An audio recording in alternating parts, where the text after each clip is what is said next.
네, 안녕하세요. 이제 또 새로운 책을 하려고 또 이번 주도 영상을 찍어보려고 합니다. 이번에 읽었던 책은 생존 고전인데요. 제가 사랑하는 선생님이 쓰신 책이기도 하고, 제가 벌써 한 5번째, 매년 한 번씩, 그리고 시간 날 때마다 계속 어떤 레퍼런스 겸으로 의식적인 레퍼런스죠. 참고하는 책인데요. 그래서 이 책을 한번 여러분들과 함께 이야기해 보도록 하겠습니다. 이 책의 내용이 정말 의식적으로나 여러 가지적으로 좀 방대할 수는 있지만 같이 정리하고 해서 삶의 어떤 방향성을 제시하고 내가 세상을 해석하는 데 있어서 가장 길라잡이가 된다는 생각을 합니다. 물론 제 사유가 그렇게 깊지 않아서 이 책을 전체적으로 다 말하기는 어려울 수도 있을 것 같아요. 하지만 제가 스스로 이 책을 번역함으로써 그리고 제 스스로 재해석함으로써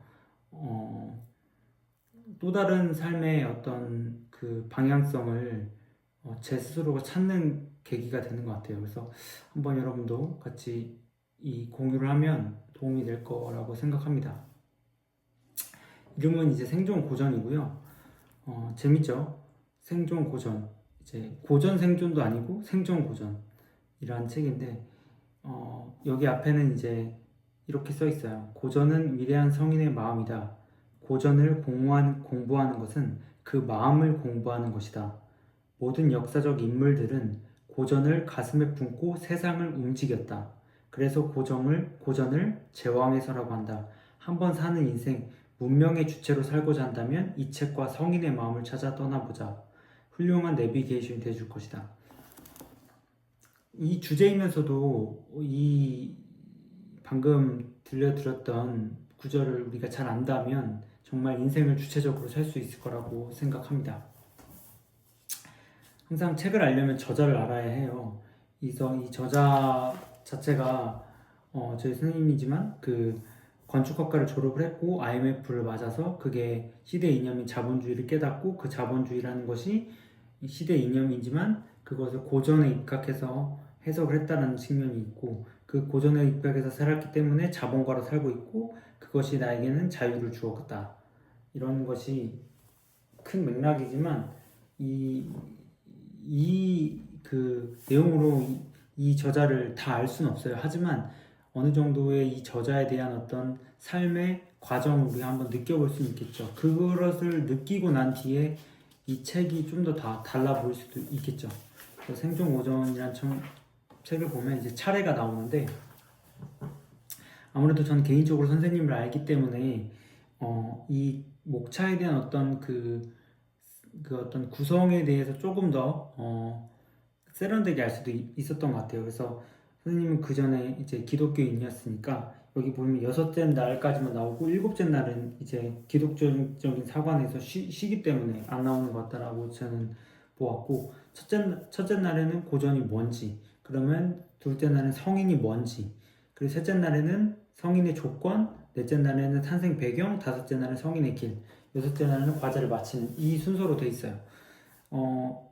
이게 이 책이 그 방향을 제시하는 거고 우리가 책을 읽을 때도 이제 고전이 정말 무엇인지 그리고 성인은 무엇인지 그리고 성인의 조건은 무엇인지 그런 거를 스스로 잘 공부할 수 있는 목차라고 볼 수 있겠습니다. 그래서 다음은 이제 추천의 말이 나오는데 이거는 그 우리 케미 안에 있는 학우인 기훈이 형 센터장의 역할을 하고 있지만 추천해서를 썼어요. 그래서 이 추천의 말을 보면은 나라는 게 한 10번 나오고 내가 자신 이런 말로 나와요. 그러니까 물론 이 추천의 말이 뭐 주제가 있겠지만 제가 생각하기에는 나 자신과 나를 하는 Know Yourself라는 그런 것을 좀 느끼게 해주는 구절이었습니다. 그래서 이제 머릿말을 보면은 첫 문장이 고전은 문명 사용의 설명서의 촌소라고 할 수 있다. 이게 참 화두인데 결국 우리는 문명 사회에 살고 있어요. 문명이라는 것은 언어를 도구화해서 어두웠던 세상을 밝게 보는 거거든요. 그러니까 그 문명을 알려면, 그러니까 문명에서 우리가 살려면 그 도구가 필요한다는 거죠. 그 도구로서는 고전이 그 문명의 가장 최 앞에 있는 거고, 그것이야말로 나를 더 문명에서 세련되게 살아남게 해준다. 그래서 생존의 기법이다라는 거 나오고 있고, 그 문명이라는 것이 지금 현재에서는 돈과 권력이라는 헤게모니에 우리 살고 있으니까 그것이 어떻게 조화롭게 살아가는지, 그렇기 때문에 그 고전이라는 건 역사 속에서 항상 살아왔기 때문에 그 역사는 결국엔 전체를 보는 것을 말하는 거죠. 운명이라는 것은 어떤 도구지만 이 도구가 한 면에 그치지 않고 전체 면을 봤을 때 그 도구를 입체적으로 보고 사용할 수 있는 거잖아요. 그런 거죠. 그렇기 때문에 고전은 그 도구를 사용할 수 있는 그 인간만이 할 수 있기 때문에 인간학이라고 나올 수 있는 거고, 그게 결국에는 Know Yourself를 말한다. 그래서 고전을 읽을 때는 이 고전은 교양도서 혹은 뭐 어떤 지식 전달 체계라기보다는 그 시대의 패러다임의 시프트, 결국 혁명을 제시하는 거예요. 그래서 저는 개인적으로 고전을 읽을 때는, 예를 들면 논어를 읽을 때라고 하면 내가 논어를 쓴다라는 생각으로 읽어요. 어떻게 보면은 재번역하기도 하고 그 논어가 내 삶으로 가기 위한 나의 어떤 도구적인 역할을 하는 것이지, 그 노구의 그 고전의 어떤 해석에 깊게 그 너무 집착해서 그 고전의 노예가 되진 않으려고 해요. 그렇게 결국에는 고전이라는 것은 내가 주인으로 살기 위한 어떤 도구의 역할로서 이 고전을 읽는 겁니다. 그래서 질문이 이제 첫 번째가 고전이 뭐냐. 재미있는 것은 이 책이 첫 번째가 질문으로 시작한다는 거예요. 이 질문이라는 것은 굉장히 중요한데, 인간은 질문을 할 때 비로소 성장을 하게 됩니다. 그러니까 질문이라는 것은 어떤 내가 그 전에 있었던 어떤 그 고정관념을 의심하게 되는 계기예요. 진짜 그런가? 그게 맞아? 실제로 나한테는 그런 어떤 정의라든지 그런 것이 실제로 적합한가? 그래서 의심이 들고 이거를 계속 구체화시키고 나만의 언어를 만들어가는 과정이거든요. 그러니까 내가 질문을 스스로 하고 그 질문에 대해서 내가 답변도 해보고 또다시 질문을 만들고, 이 과정을 내가 끊임없이 할 때 인간은 결국 그 역사 속의 수레바퀴 속에서 살아남고 그 순환 원리에서 벗어날 수 있다고 생각해요. 왜냐면 질문을 한다는 것 자체가 내 스스로 어떤 입체적인 모양을 찾아가는 거거든요. 진짜 그래? 그 부처도 그렇죠. 인간은 왜 죽을 수밖에 없는가? 그 생로병사 이거에서 왜 빠져나갈 수밖에 없는가? 공자도 이 세계는 왜 이렇게 혼란스러워할 수밖에 없는가? 과연 방법은 없을까? 소크라테스도 정말 내가 이 아테네의 최고의 지성인인가? 그래서 계속 그 많은 그 시대의 지성인이라고 하는 사람들에게 질문하고 다녔죠. 예수도 마찬가지였던 것 같아요. 끊임없이 바리새인들과 질문했죠. 진짜 율법이라는 게 뭐냐? 뭐 어떤 하나님이라는 게 뭐냐? 그런 거에 대해서 꾸준히 질문했고 스스로가 답변을 하고 그거에 대해서 내가 끊임없이 행동으로 옮겼던 것들이 성인이거든요. 그렇기 때문에 이 고전이 뭐냐가 질문의 어떤 형식을 띈다는 것은 굉장히 중요한 거라고 생각합니다. 그렇기 때문에 이 책의 어떤 그 구조적인 걸 보면은 가족이라는 조카, 그러니까 먼 것도 아니고 가깝지 않은 사람을 대상으로 현실적인 문제인 과제거죠. 대학교 과제. 그러니까 대학생이라는 것도 사회와 반사회인, 그러니까 사회와 학교라는 반사회인. 사실 뭐 사회 모두가 사회인인데 구조적으로 볼 땐 그렇다는 거죠. 그런 것을 봄으로써 이 조카에게 되게 그 고전이라는 게 멀게 느껴지지 않고 가까이 있는 거라는 측면의 어떤 구조적인 역할을 하는 거고, 또 시작도 점에서부터 시작해서 면을 가자는 것을 하는 거죠. 우리가 무엇을 공부할 때도 한 번에 다 취하려고 하거든요. 주식도 자산도 한 번에 딱 사서 팍 오르려고 해요. 그렇게 될 수도 있지만 실질적으로는 그렇지 않아요. 그러니까 사람이라는 것의 마음을 얻을 때도 점차로 얻어야지, 한 번에 팍 얻으려는 거는 그 사람을 속이기 위하거나 혹은 한탕 해보려는 심상이 있는 거고 어떤 나쁜 속셈이 있어요. 하지만 그런 것을 서서히 알아가려는 이 사람의 마음은 그게 참 참다움을 느끼게 해주거든요. 그렇기 때문에 여기에서도 점부터 시작해서 면으로 가는 것을 얘기해줘요. 그리고 여기 보면은 결국엔 이제 이 고전이라는 것, 이 고전이라는 것이 어떤 문명을 살아가는 데 있어서 최종 설명서이기 때문에 이 고전 자체를 내가 어떻게 재해석하느냐의 의지, 그러니까 고전이 도구인데 이 도구라는 것을 내가 어떻게 해석하느냐에 따라서 이 삶이 확 바뀔 수 있는 거예요. 그것이 이 고전의 매력인데 왜 고전은 해석의 영역인 거예요.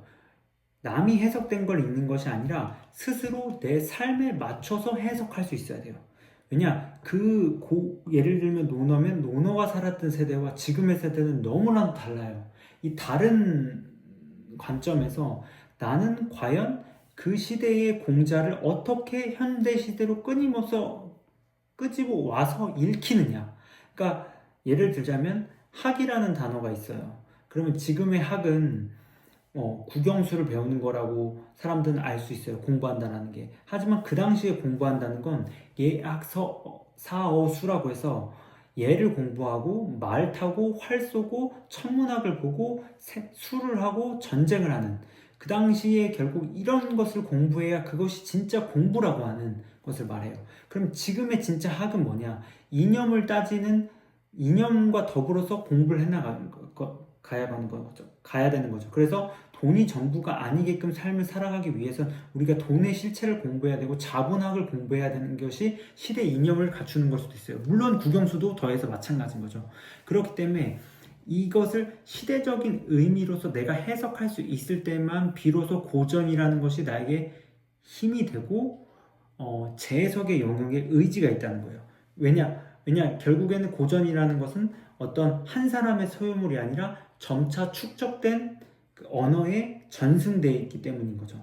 그래서 나의 주체적인 의지, 즉 선동당하지 않는 의지가 있을 때에만 고전이 나에게 단지 오래된 책이 아니라 전승되어 온, 왜 전승되어 올 수 있을 만한 가치로 살아남는 책으로 다가오는 거죠. 그렇기 때문에 이 언어들은 결국엔 성숙한 언어를 필요로 해요. 왜? 내가 해석은 했지만 그것이 내가 책임질 만한, 즉 행동해서 책임질 만한 언어가 되지 않으면 그것은 의미가 없기 때문에 즉 고전은 내가 해석해서 그거를 가지고 삶을 실질적으로 행동을 해야만 가능한다는 거죠. 그렇기 때문에 위선적이면 안 되는 거예요. 그렇고 이 고전이라는 건 결국에 그 어떤 시대 이념을 담고 있는데 그 이념이라는 게 결국에는 나중에는 부패한다는 거예요. 그러니까 우리가 조선이 멸망한 것은 일제에 의해서 멸망했다기보다도 조선이라는 성리학적 이념이 주체인 양반 세력들의 부패거든요. 즉 세도 정치와 수많은 그 지주들의 부패로 인해서 조선이 멸망한 것이지 성리학 자체로 해서 멸망한 게 아니고 일제에 의해서 멸망한 게 아니라는 거예요. 즉 우리가 이 고전이라는 건 결국에는 시대의 균형 감각을 갖추는 건데 어떤 이념이든 양극화로 갑니다. 아무리 그 양극화를 막으려는 공산주의, 즉 위에 사회주의를 표방했던 중국과 북한도 양극화로 가요. 그러니까 이 양극화, 즉 부패와 타락을 어떻게 가지 않을 것이냐, 그것이 이 어떤 고전을 배우는 묘미가 될 수가 있어요. 즉 도덕성을 함양을 해야 되고 인간의 길이며 인간의 그 길은 결국 뭐냐? 본능을 극복하려는 과정인 거죠. 과정. 그래서 여기서 나오지만 인간 스스로 존엄하지 않다. 왜? 존엄을 증명해야 되는 것이 인간이지 인간 자체가 존엄하지 않다는 거죠. 그렇기 때문에 우리는 인권만 강조하는 것이 아니라 인권을 더해 물권까지 강조해야 되는 것을 이 책은 말해주고 있어요. 그래서 이 도덕이라는 게 어떤 도덕주의, 착해야 되고 남에게 잘해야 되고 남에게 밑보여야 되는 것이 아니라 인간의 어떤 보편적이고 상식적인 것을 꾸준히 함양하는 것이 도덕이라는 거죠.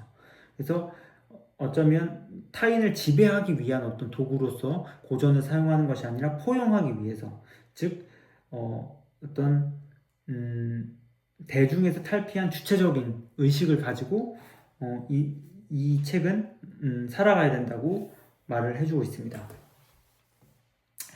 그래서 고전의 언어를 어떻게 시대에서 도구화하는데 이것을 기피하거나 혹은 회피하고 읽지 않으면 소인이나 대중이 되고 이걸 헤쳐먹는 사람이면 을사오적 같은 사람이 되는 거죠. 하지만 이 고전을 시대와 도구화해서 공존과로 가는 사람을 이제 우리는 성인이라고 볼 수가 있고 그것이 곧 공자의 인, 부처의 자비, 예수의 사랑이 될 수가 있는 거예요.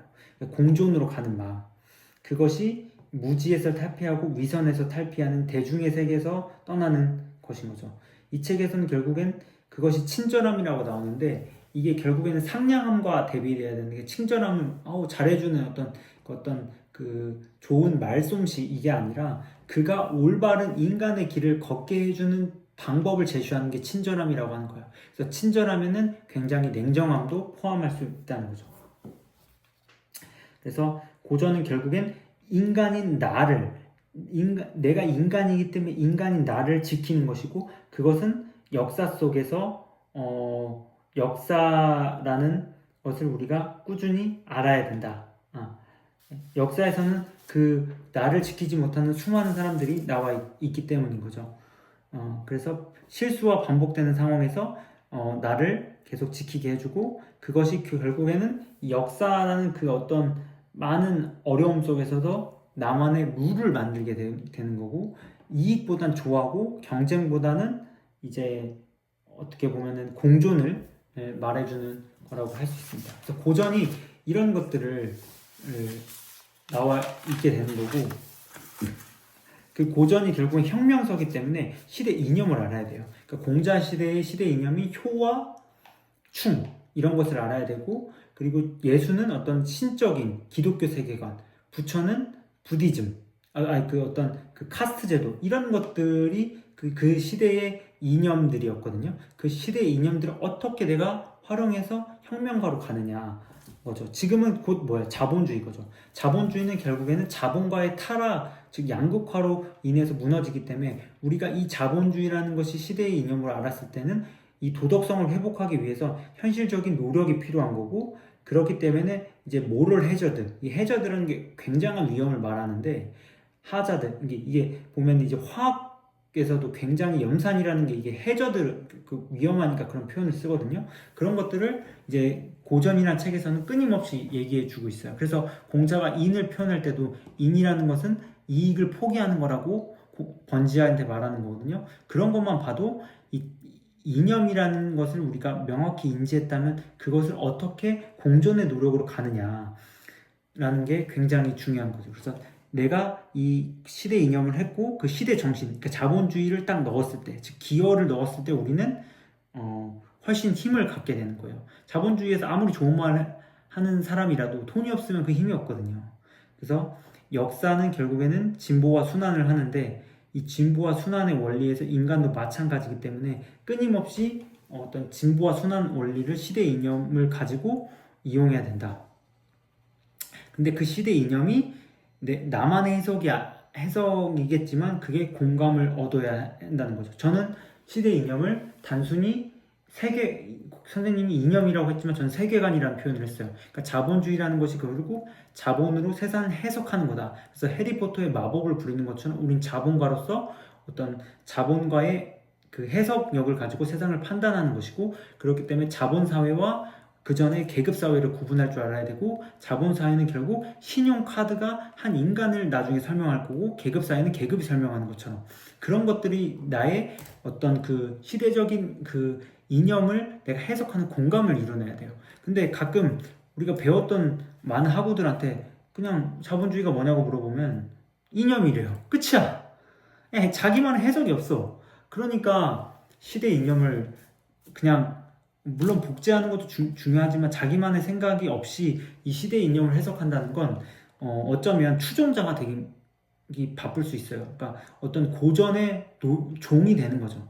저는 그렇기 때문에 나만의 언어를 계속 만들고 그게 공감을 일으킬 때 비로소 내 시대 정신을 해석했다고 저는 생각해요. 즉 허구를 이용한다는 거죠. 그러니까 이게 허구라는 건 이 책에서 말하는 것처럼 어떤 것은 정해진 게 없는 거예요. 이 펜이 어떤 사람에게 글씨를 쓰는 거지만 어떤 사람에게 던져서 공격용 무기가 될 수도 있고 어떤 사람에게는 이런 식으로 이렇게 해서 마술처럼 이게 펜이 고드지만 이런 식으로 착시 현상으로 마술처럼 보이게 할 수도 있거든요.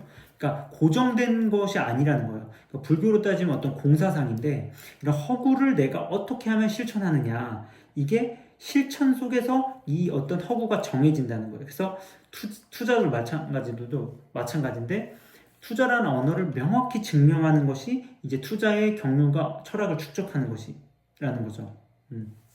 그래서 우리가 돈을 이 책에서도 소유로 보기보단 유통의 관점으로 바꿔서 봐야 된다.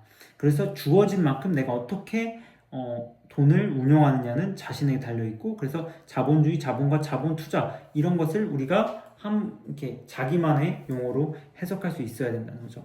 이 책에서 많은 사람들이 생각하는 기업은 이익의 수단으로 보고 정권을 잡는 수단으로 잡는 것으로 보는데 이거는 천박한 주장이고, 기업은 이익을 수단으로 사회에 공헌하고 정당도 마찬가지인 거죠.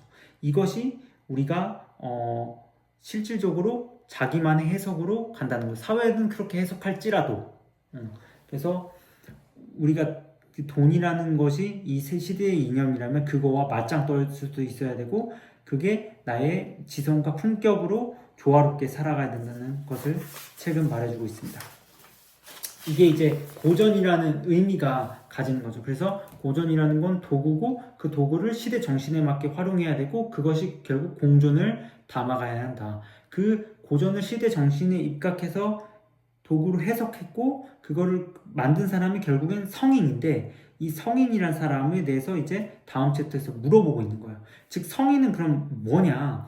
사실 그 율곡이가 말하는 경몽요결에서 말하는 것처럼 공부를 해서 성인이 될 수 있다라는 것은 에서도 힌트를 얻을 수 있는 건데, 즉 성인은 네 안에 있다라는 게 이 책의 핵심인 거예요. 그 책의 핵심은 뭐냐? 너는 결국에는 수많은 아이덴티티를 갖고 있다. 그러니까 너가 그 수많은 아이덴티티 중에서, 제가 그 전에 말했지만 내 안에 히틀러와 수많은 어떤 범죄자들, 그런 것들이 있다라는 것을 인식을 해야 된다는 거죠. 저는 조선왕조를 볼 때도 세종대왕이 보이기보다도 연산군과 광해군이 먼저 보이거든요. 그러니까 그런 것들을 가지고 내가 나라는 어떤 고정된 관념이 아니라, 실체가 아니라 타인의 어떤 아이덴티티도 내가 갖고 있는 거죠. 그럼 이게 세상을 살아갈 때 굉장히 수용한 게 뭐냐면, 어떤 일을 한다고 칩시다. 재밌게도 이 일을 한 명이서 할 때와 두 명이서 할 때와 세 명이서 할 때는 너무 판이하게 달라요.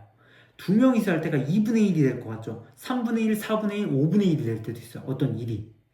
즉 뭐냐, 내가 다양한 아이덴티티를 갖고 살아간다면 인생이라는 이 일이, 어떤 한 일이 이 어떤 주어진 미션이 굉장히 쉬워진다는 거예요.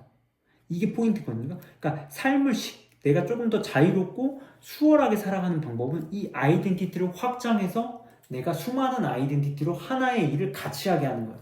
그것이 내 삶을 더 발현시키는 건데, 그 일을 공존의 능력으로 갖추는 그 사람, 그것이 바로 성인이라는 거예요.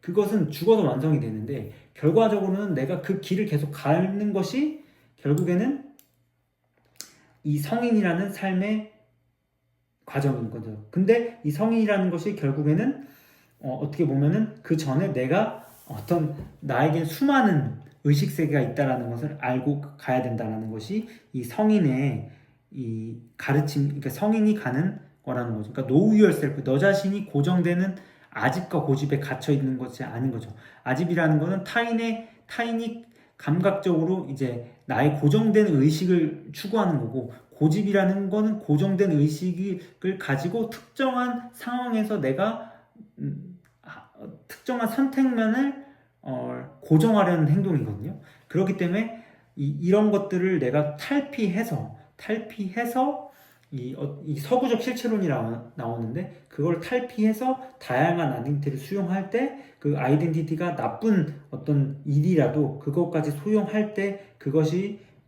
본래 성인의 마음을 깨울 수 있는 계기가 된다.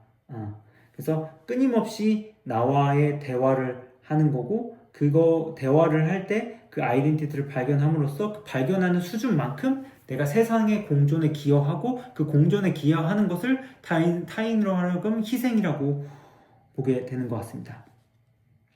그 경계에서는 내가 성인이 됐다라는 이런 오만한 감정을 가지면 안 되고 내가 성인의 길을 점차 넓혀가고 있다. 그러니까 성인이 어떤 그 레인지가 이만큼면 그거를 점차 넓혀가고 있으니 오만해지면 안 되고 항상 겸손의 마음으로 가야 되고 그것이야말로 즉 내가 포텐셜이 있기 때문에 이 포텐셜을 하나하나씩 채워가는 늘 성장해 가는 그것이 곧 강자의 여유거든요. 그 품격을 발견해야 된다. 즉 겸손이라는 건 결국에는 내가 이 영역을 넓혀가기 때문에 그 영역이 그러니까 더 큰 영역을 가기까지는 내가 작기 때문에 늘 타인이 더 큰 범위에 가 있다고 생각을 하고 그 범위에 있는 인간이 있다고 생각을 하고 성인이 있겠죠. 과거에 그 고전에 써있는 그런 거 있다고 생각하고 겸손의 의지로 담아가는 것이 이 성인이다. 그래서 성인은 결국에는 무관심과 이기심을 떠나는 거죠. 왜? 사랑의 반대는 무관심이니까. 그걸 떠나서 나아가는 거고 그게 어떤 증오 같은 것이 이제 개인의 역사에 있어도 있겠지만 결국 그것을 해결하는 것은 용서와 포용이 될 수도 있다. 라고 사실 용서와 포용이라기보다는 그 자체를 내가 인정하고 받아들일 줄 아는 태도거든요. 그럼 거기에서 갇혀 있는 것이 아니라 그 갇혀 있는 것을 내가 어떤 타인의 귀감이 될 정도로 탈피하는 거죠. 여기에서 책에서 나오는 예시는 나의 아들을 죽인 일본군 인민군을 목사님이 자기 아들로 삼는 과정인 거죠. 그게 즉 생존인 건데 내가 그 인민군을 증오하면서 사는 삶보다 그 인민군을 아들로 어떤 입양해서 사는 삶이 더 가치 있는 삶이라고 생각하는 거죠. 그게 타인이 보기에는 용서와 포용이라고 볼 수 있으면 스스로는 자기가 그러니까 증오와 분노로 사는 자기의 삶에서 탈피한 생존의 과정이라고 느껴지는 거거든요. 그게 곧 공존을 의미하는 겁니다. 그래서 갇혀 있는 나를 보지 말자라는 어떤 도가도 비상도의 노자적 어떤 실체론을 깨는 과정에서 이 책은 말해주고 있어요. 그래서 여기까지가 제가 이제 끊고 공유할 내용인데, 즉 고전이 어떤 건지 그리고 그 고전에서 나오는 성인들의 어떤 행동이 뭔지를 이 책에서 말해주고 있어요. 그러니까 우리가 삶을 살아감에 있어서 주체적인 걸 살아가기가 굉장히 어렵습니다. 남에게 휘청휘청거리는 게 삶이 굉장히 많아요. 하지만 이 책을 읽음으로써 주체적인 삶 속에 공존을 담아가는 인간의 삶을 산다면 보다 내가 더 세련된 삶을 살 수 있지 않을까 싶습니다.